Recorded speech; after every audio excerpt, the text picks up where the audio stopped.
Hello everyone friends, સ્વાગત છે તમારું ફરી વખત એકવાર એજ્યુસ્ટેશન ગુજરાતી યુટ્યુબ ચેનલના એક નવા વિડીયોની અંદર.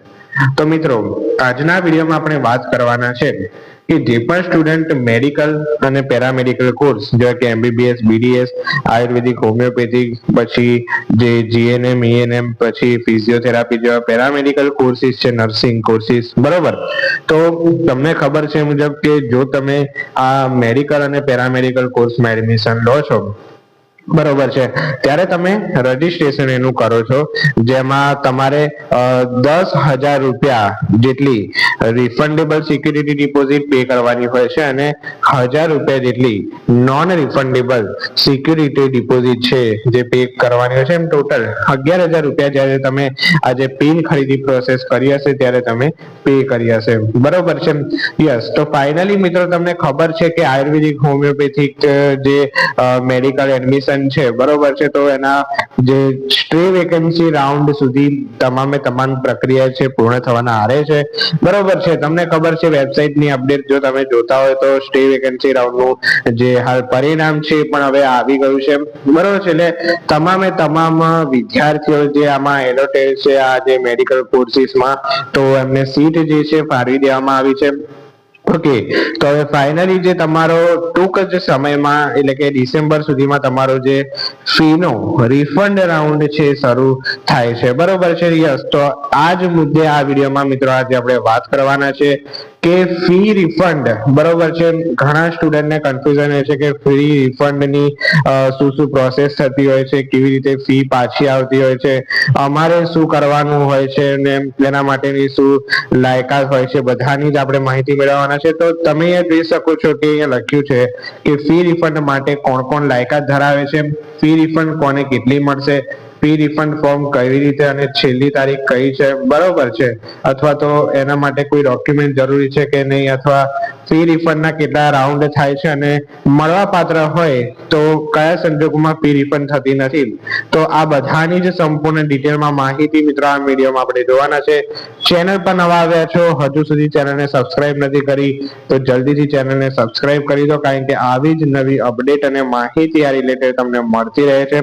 ઓકે, તો ચેનલને જરૂરથી સબસ્ક્રાઇબ કરજો અને વિડીયો પસંદ આવે તો વિડીયો પર એક લાઈક જરૂરથી કરી દેજો. તો ચાલો મિત્રો, વિડીયોની હવે શરૂઆત કરીએ. હવે જો મિત્રો તમને દેખાતું હશે કે પહેલા તો લખ્યું છે કે સિક્યુરિટી ડિપોઝિટ કોને મળવા પાત્ર છે. ઓકે, તો આ જે સિક્યુરિટી ડિપોઝિટ છે એ કોને મળવા પાત્ર છે, કોણ કોણ લાયકાત ધરાવે છે, પહેલા તો એની માહિતી મેળવી લઈએ. હવે પહેલું તમને અહીંયા મુદ્દો દેખાતો હશે કે અહીંયા લખ્યું છે કે મેડિકલ કક્ષાના કોર્સમાં જો રાઉન્ડ 2, 3 અથવા 4 માં સીટ એલોટ થઈ ગયા બાદ પ્રવેશ કન્ફર્મ કર્યો હોય તો એમને મળવા પાત્ર થશે.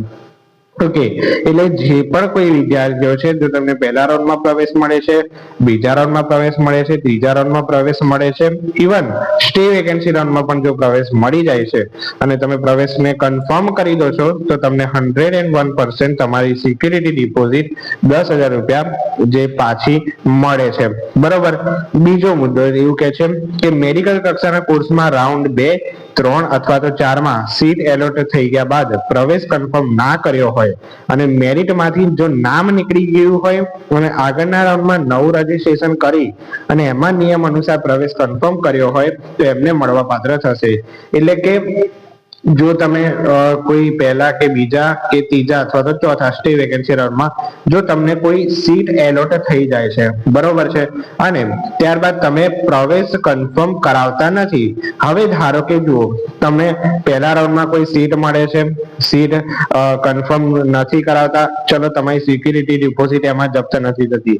બીજા રાઉન્ડમાં પ્રવેશ મળે છે, બરોબર છે, પ્રવેશ તમને મળી જાય છે અને પ્રવેશ કન્ફર્મ નથી કરાવતા તો તમારી સિક્યુરિટી ડિપોઝિટ એ સંજોગોમાં જપ્ત થાય છે, બરોબર. તો તમારું મેરિટમાંથી નામ નીકળી ગયું, બરોબર છે. મેરિટમાંથી નામ નીકળી ગયું મતલબ શું, તમારી સિક્યુરિટી ડિપોઝિટ જપ્ત થઈ ગઈ છે. હવે તમારે શું કરવું પડશે, આગળના રાઉન્ડમાં ભાઈ તમારે જો જવું છે તો નવું રજીસ્ટ્રેશન કમ્પલસરી કરવાનું છે, જેમાં તમારે ફરીથી 10,000 રૂપિયાની સિક્યુરિટી ડિપોઝિટ ભરવી પડે છે. અને ત્યારબાદ તમે કોઈ કોલેજમાં એડમિશન મેળવો છો, પ્રવેશ કન્ફર્મ કરાવો છો તો ભાઈ તમારી એ જે બીજી વારની ભરી એ વાળી સિક્યુરિટી ડિપોઝિટ છે એ તમને પાછી મળે છે, બરોબર છે. તો આ મુદ્દે એવું કહેવા માંગે છે બીજો વાત એવી કહેવાય છે કે ત્રીજો મુદ્દો અહીંયા લખ્યો છે કે મેડિકલ કક્ષાના કોર્સમાં રાઉન્ડ 2, 3 અથવા તો 4 માં સીટ એલોટ થઈ ગયા બાદ પ્રવેશ કન્ફર્મ કર્યો હોય અને પાછળથી રદ કર્યો હોય અને મેરિટમાંથી નામ નીકળી ગયું હોય અને આગળના રાઉન્ડમાં નવું રજીસ્ટ્રેશન કરીને પ્રવેશ કન્ફર્મ કર્યો હોય તેમને આ સિક્યુરિટી ડિપોઝિટ મળવાપાત્ર છે.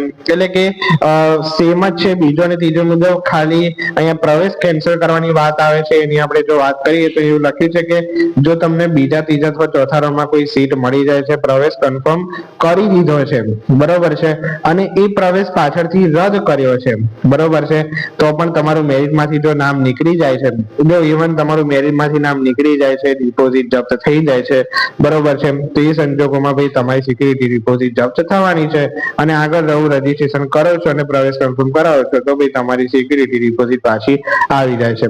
ક્લિયર એટલી વાત? ઓકે. ત્યારબાદ લખ્યું છે કે મેડિકલ કક્ષાના કોર્સમાં રાઉન્ડ 1, 2 અથવા તો 3 અથવા તો 4 માં કોઈ સીટ જ એલોટ નથી થતી તો એમને સિક્યુરિટી ડિપોઝિટ છે એ મળવા પાત્ર થાય છે. જો તમને 4 રાઉન્ડમાં કોઈ સીટ જ મળતી નથી, બરોબર છે, તો તમને આ ડિપોઝિટ છે મળવા પાત્ર થશે. ઓકે.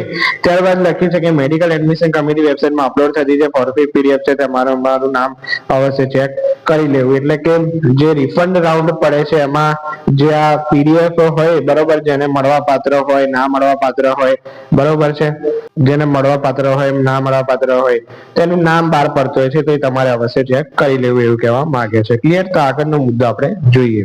ઓકે મિત્રો, હવે ત્યારબાદ લખ્યું છે કે ટ્યુશન ફી રિફંડ કોને મળવા પાત્ર છે. તો કોઈ પણ રાઉન્ડમાં તમને ખાનગી કોલેજ મળી હોય અને ત્યારબાદ આગળના રાઉન્ડમાં સરકારી કોલેજ અપગ્રેડ મળી હોય તો જે તમે અગાઉ ફી ભરી છે એ ટ્યુશન ફી તમને રિફંડ મળવા પાત્ર હશે. આ આપણે શેની વાત કરી હતી આગળ? તો સિક્યુરિટી ડિપોઝિટની વાત કરી હતી, એટલે કે 10,000 રૂપિયા. હવે ટ્યુશન ફી કયા સંજોગોમાં વિદ્યાર્થીઓને પાછી મળે છે એની વાત કરીએ. તો કોઈ પણ રાઉન્ડમાં તમને કોઈ પ્રાઇવેટ કોલેજ મળી હોય અને ત્યારબાદ આગળના રાઉન્ડમાં તમને સરકારી કોલેજ અપગ્રેડ થઈ ગઈ હોય તો તમારી જે ભરેલી ટ્યુશન ફી છે અગાઉની ખાનગી કોલેજની એ તમને પાછી આવી જાય છે. તો તમને ખબર છે કે સરકારી કોલેજની ફી કરતા પ્રાઇવેટ કોલેજની ફી વધારે હોય છે. હવે તમને કોઈ પ્રાઇવેટ કોલેજ મળી ત્યારબાદ સરકારી કોલેજ મળે છે તેની ફી ઓછી હશે તો જે બાદ કરેલી ફી હશે એ તમને પાછી મળી જશે, બરોબર.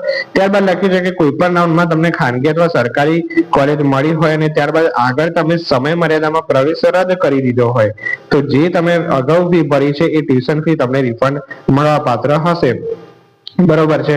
એટલે કે કોઈ પણ તમને કોલેજ મળી હોય અને જો તમારે પ્રવેશ રદ કર્યો હોય તેની સમય મર્યાદામાં તમે પ્રવેશ રદ કરી દીધો હોય તો તમને જે ભરેલી ટ્યુશન ફી છે આપોઆપ પાછી મળતી હોય છે. અને છેલ્લો મુદ્દો એવું કહે છે કે કોઈ પણ રાઉન્ડમાં તમને ખાનગી અથવા સરકારી કોલેજ મળી હોય અને ત્યારબાદ આગળના રાઉન્ડમાં જે પ્રવેશ મળે એમાં ફી વધારો થયો હોય તો જે ઉપરની વધારાની ફી હશે ને એ ટ્યુશન ફી તમને રિફંડ મળવા પાત્ર હશે, બરોબર છે.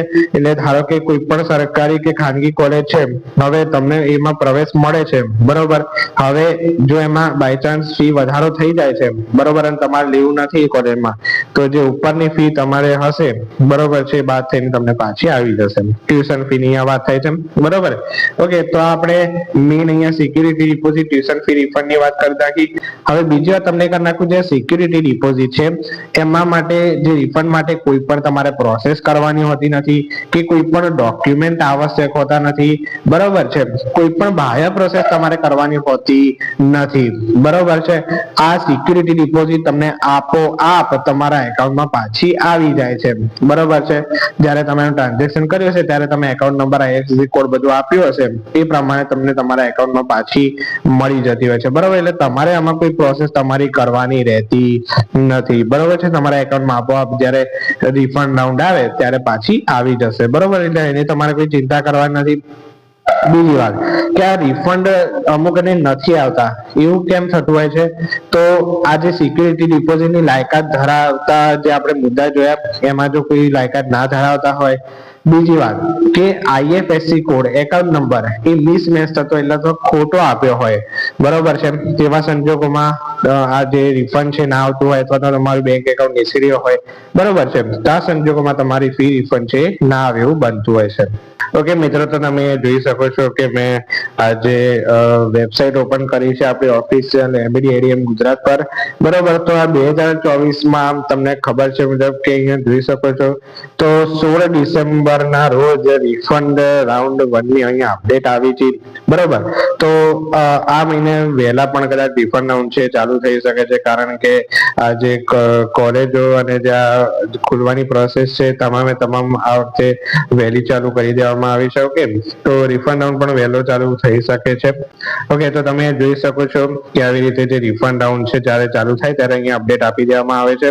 ઓકે, હવે તમે આગળ મેં જોયું તો અહીંયા લખ્યું છે કે successful candidate who tuition fee is refunded in round 1 and unsuccessful candidate whose tuition fee is not refunded in round 1, બરોબર. એટલે ઘણા સ્ટુડન્ટ એવા હોય, બરોબર છે, કે જેને રાઉન્ડ 1 જે હોય, બરોબર છે, એમાં સક્સેસફુલ ટ્યુશન ફી રિફંડ આવી ગયો અને ઘણા એવા હોય કે જેને નથી આવી હતી, બરોબર. તો એનું કારણ પણ દર્શાવ્યું છે કે કેમ નથી આવી હતી, તો તમારે એમાં અહીંયા જોવાનું હોય છે, બરોબર છે.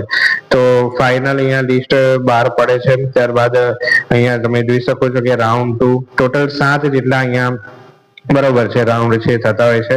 ઓકે, તો આ રિફંડ પ્રોસેસ ના તમારે જો અનસક્સેસફુલ ના થાય એ પ્રમાણે તમારે તૈયાર રહેવું અને એ પ્રમાણે જ આ બધી પ્રોસેસ છે થતી હોય છે. ઓકે, તો આ માહિતી તમારા સુધી પહોંચાડવાની હતી. તો વિડીયો કેવો લાગ્યો, વિડીયોને જરૂરથી લાઈક કરજો અને ચેનલ પર નવા હોય તો ચેનલને સબસ્ક્રાઇબ જરૂરથી કરી દેજો. તો ચાલો મિત્રો, વિડીયોને અંત કરીએ છીએ. મળીએ છીએ આવા જ કંઈક નવા વિડીયો સાથે. ત્યાં સુધી ગુડ બાય, થેન્ક યુ.